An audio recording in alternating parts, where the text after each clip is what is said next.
Hello नमस्कार साथियों, कैसे हैं आप लोग। आशा और उम्मीद करेंगे कि आप लोग अच्छे होंगे, स्वस्थ होंगे और जबरदस्त होंगे। तो चलिए आज हम लोग जो एक ऐसी मुद्दा पे बात करेंगे हम आपके साथ, जो शायद बहुत बड़ी इंफॉर्मेशन के माध्यम से आपको जानकारी दे दूं साथियों, कि यह जो वैकेंसी है, इस वैकेंसी के बारे में हम लोग तकरीबन 20 से 25 रोज पहले आप तक इंफॉर्मेशन के माध्यम से, आप तक इस वीडियो के माध्यम से पहुंचाने की पूरी प्रयास कर रहे हैं। तो यह एक ऐसी मुद्दा है जिसपे हम लोग पूरे डिटेल्स से जानकारी लेंगे और अंत में आपको एक ऐसी जानकारी दिया जाएगा इस वैकेंसी के एक ऐसी गुप्तचर की ओर से जो आपको अत्यंत आवश्यक होगा सुनना। तो इसीलिए आप अंत तक बन के और वह बात आप जरूर सुनने की प्रयास कीजिएगा। तो बात कर रहे हैं साथियों, यहाँ बता रहा है कि ITBP constable tradesman requirement 2022 new notice.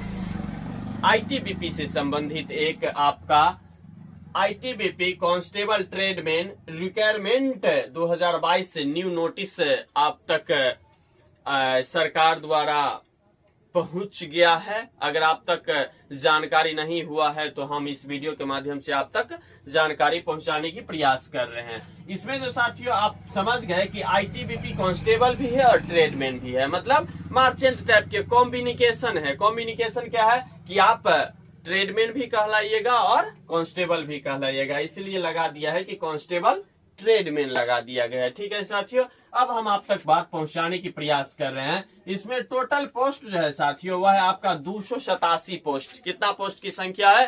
पोस्टों की संख्या आपका है 287। पोस्ट की संख्या कितना है? 287। इसका अप्लाई डेट जो है 23 नवंबर से लेके 22 दिसंबर तक यह फॉर्म आपका फिलअप किया जाएगा। ठीक है, उसके बाद बता दें साथियों कि इसका जो फी है, यह फी जनरल ओबीसी का 100 रुपया है। जनरल ओबीसी का कितना रुपया है? 100 रुपया है। जनरल और ओबीसी अगर आप हैं और फॉर्म फिलअप करते हैं तो आपको कितना रुपया पे करना पड़ेगा?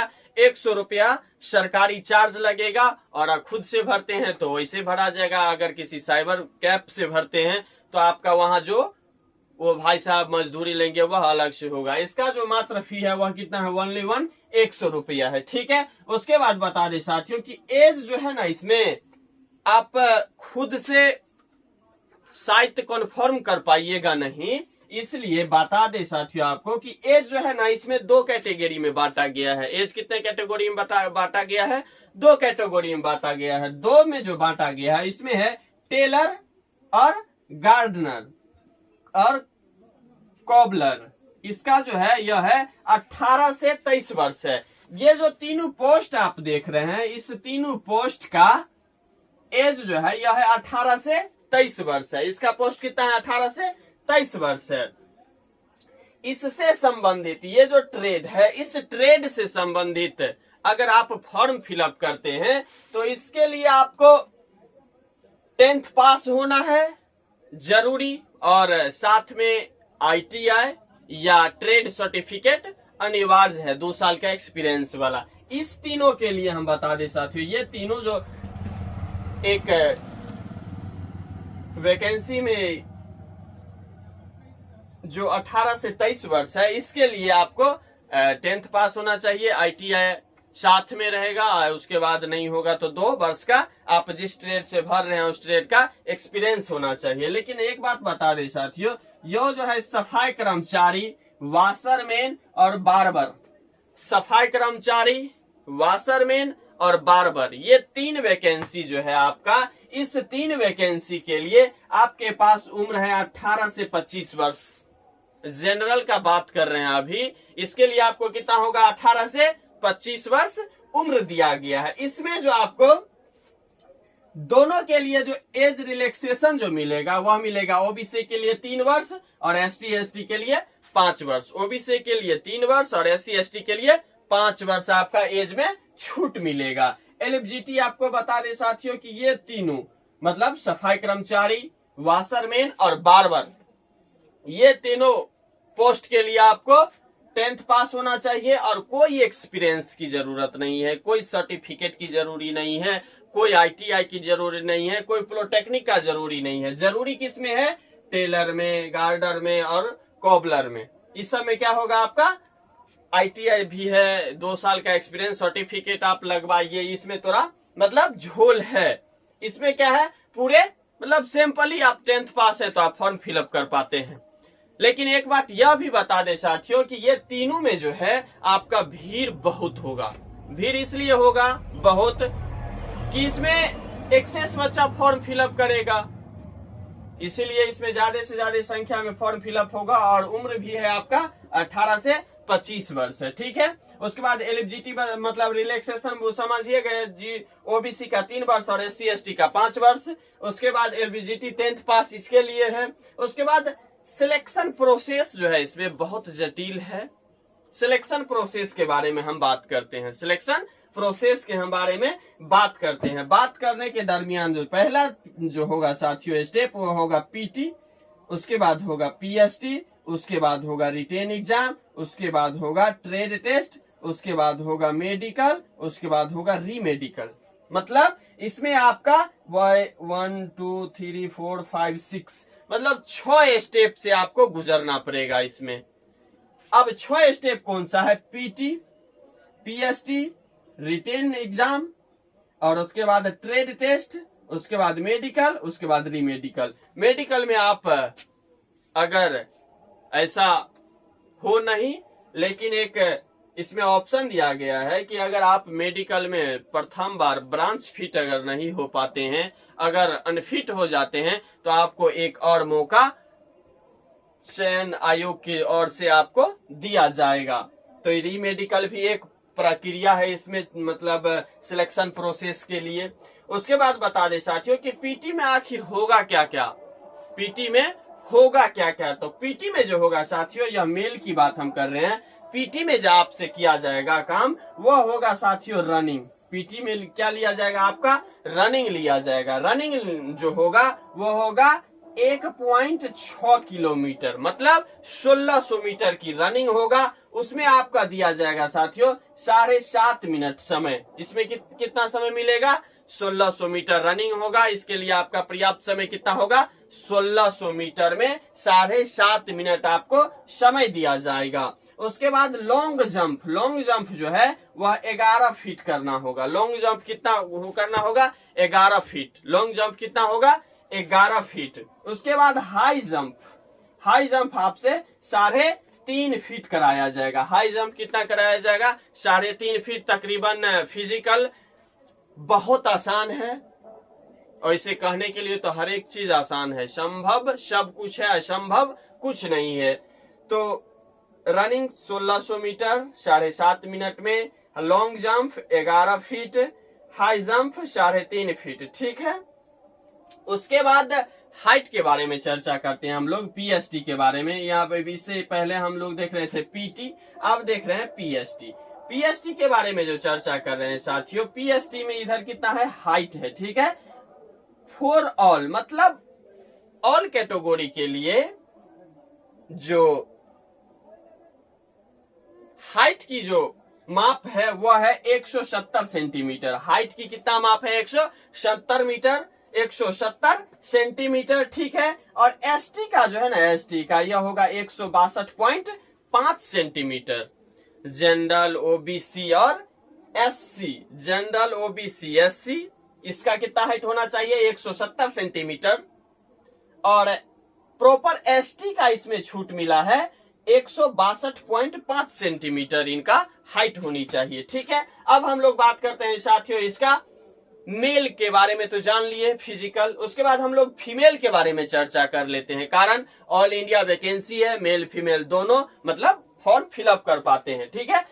यहाँ हम चर्चा कर रहे हैं फीमेल के बारे में। फीमेल को 800 मीटर की रनिंग होगी। फीमेल के बारे में चर्चा कर रहे हैं, तो यहाँ क्या होगा? चाहे होगा 800 मीटर, 800 मीटर रनिंग होगा और 4 मिनट 45 सेकेंड आपको दिया जाएगा। 4 मिनट 45 सेकेंड आपको दिया जाएगा अगर आप फीमेल हैं, ठीक है। उसके बाद आपसे 9 फीट क्या कराया जाएगा? लॉन्ग जंप कराया जाएगा, मतलब कूदाया जाएगा। कितना? 9 फीट कूदाया जाएगा। उसके बाद हाई जंप जो होगा वह होगा 3 फीट। लड़का का 3.5 फीट, लड़की का 3 फीट, लड़का का 11 फीट लॉन्ग जंप और लड़की का 9 फीट लॉन्ग जंप। ठीक है, लड़का का 1600 मीटर रनिंग 7.5 मिनट में, लड़की का 800 मीटर 4 मिनट 45 सेकेंड में। ठीक है, उसके बाद चेस्ट के बारे में जो चर्चा करते हैं साथियों, चेस्ट जो होगा आपका 80 से 85 सेंटीमीटर। जनरल, ओबीसी, ईडब्ल्यूएस और एससी का कितना होगा चेस्ट? 80 से 85 सेंटीमीटर। 80 नॉर्मली और 5 फुला के आपको 85 पुराना होगा। ठीक है, उसके बाद एसटी का एज में भी छूट है और चेस्ट में भी छूट है। एसटी के लिए 76 से 81, मतलब नॉर्मली 76 और फुला के कितना होना चाहिए? 81 सेंटीमीटर होना चाहिए। ठीक है, वही बता दे साथियों कि लड़की का जो हाइट होगा फीमेल का, उसका कितना होगा? 159 सेंटीमीटर। कितना होगा? 159 सेंटीमीटर लड़की की हाइट होगी। ठीक है, तो पूरा पोस्ट के बारे में हम लोग चर्चा कर लिए। उसके बाद सिलेक्शन प्रोसेस जो है उसके बारे में चर्चा कर लिए।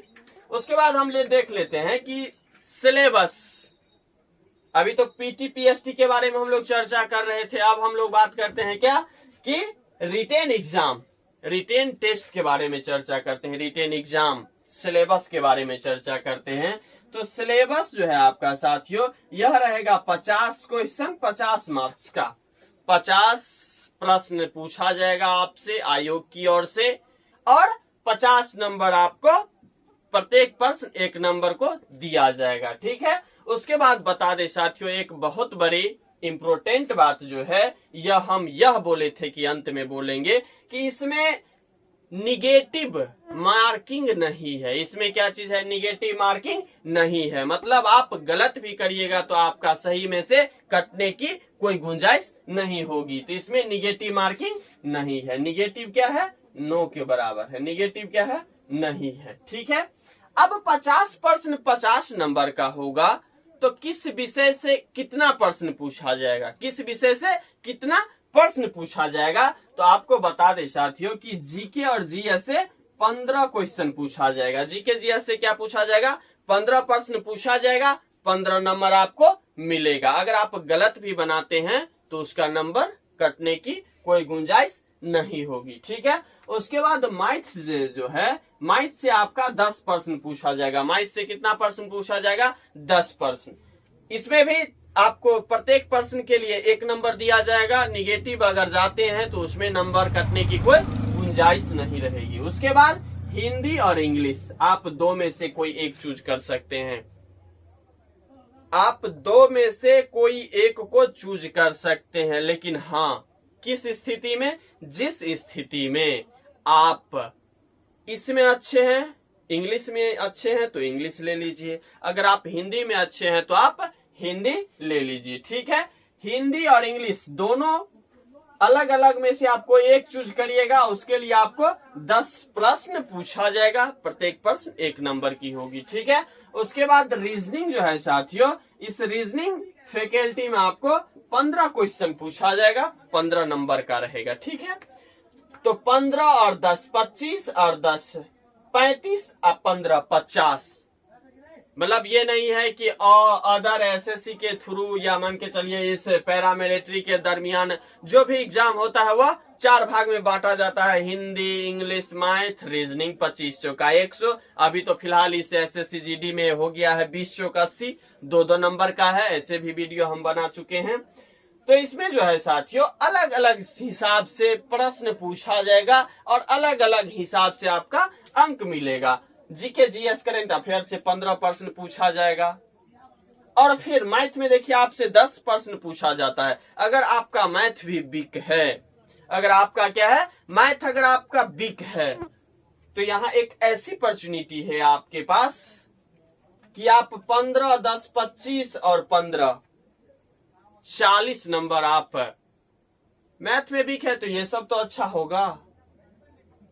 40 नंबर तो आपके पास है, तो इसीलिए जीके जीएस करंट अफेयर से 15 क्वेश्चन, मैथ से 10 क्वेश्चन, हिंदी इंग्लिश से 10 क्वेश्चन, रीजनिंग से 15 क्वेश्चन। यह रहा आपका सिलेबस एग्जाम का पैटर्न। इसके माध्यम से इन विषय को इतनी समय के अनुसार किस में कितना प्रश्न पूछा जाएगा, उस हिसाब से आप इसके लिए तैयारी प्रिपेयर कर सकते हैं। इसमें जो आपका साथियों अंत में सैलरी जो दिया जाएगा, वह सैलरी आपका 21,700 से लेके 69,100 तक पे किया जाएगा। किसके ओर से? सरकार की ओर से। 21,700 से लेके 69,100 तक आपका सैलरी है। आप ऐसा भी नहीं सोचिए कि 21,700 से ही चालू होगा।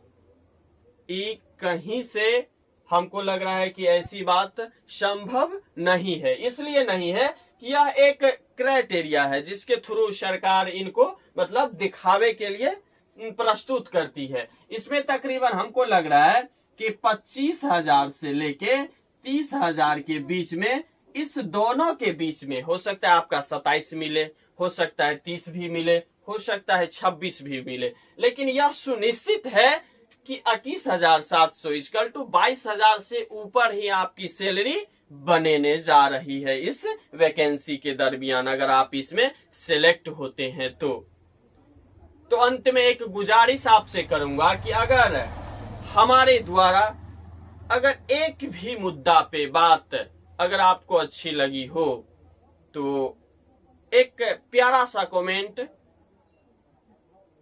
कमेंट बॉक्स के माध्यम से भेजने की पूरी प्रयास कीजिएगा।